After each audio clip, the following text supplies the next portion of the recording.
નમસ્કાર, આપ જોઈ રહ્યા છો નેશન પ્લસ ન્યૂઝ. હું છું આપની સાથે હિરલ પંડ્યા. દક્ષિણ ગુજરાતમાં પડી રહેલા ભારેથી અતિભારે વરસાદ અને પૂરની સ્થિતિને પગલે મુખ્યમંત્રી ભૂપેન્દ્ર પટેલ એક્શન મોડમાં આવ્યા છે.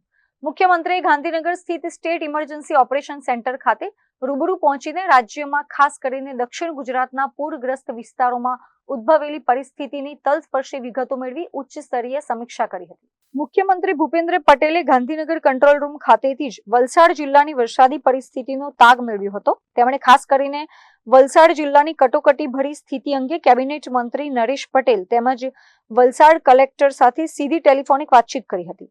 મુખ્યમંત્રી બચાવ અને રાહત કામગીરીની વિગતો મેળવવાની સાથે જ જરૂર પડે તો એનડીઆરએફની વધારાની ટીમો તાત્કાલિક મોકલવાની પણ ખાતરી આપી હતી. આ ઉપરાંત મુખ્યમંત્રીએ સુરત અને નવસારીના કલેક્ટરો સાથે પણ વાતચીત કરીને નીચાણવાળા વિસ્તારો અને પૂરના પાણી ભરાયા હોય તેવા વિસ્તારોમાંથી લોકોને તાત્કાલિક સલામત સ્થળે ખસેડવા માટે કડક સૂચનાઓ આપી હતી. તમામ અસરગ્રસ્તોને પ્રાથમિક સુવિધાઓ મળી રહે તે સુનિશ્ચિત કરવા આદેશો કરાયા છે.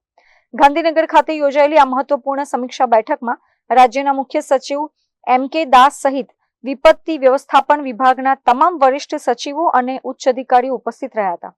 સમગ્ર તંત્રને 24 કલાક અલર્ટ મોડ પર રહેવા માટે પણ મુખ્યમંત્રી તરફથી નિર્દેશ આપવામાં આવ્યા છે. Bureau report, nation plus news, Gandhinagar. સમાચારોના સતત અપડેટ મેળવવા માટે અમારી નેશન પ્લસ ન્યૂઝની યુટ્યુબ ચેનલને સબસ્ક્રાઇબ કરો, બેલ આઇકન દબાવો અને જોડાયેલા રહો ફેસબુક, ઇન્સ્ટાગ્રામ અને ટ્વિટર પર.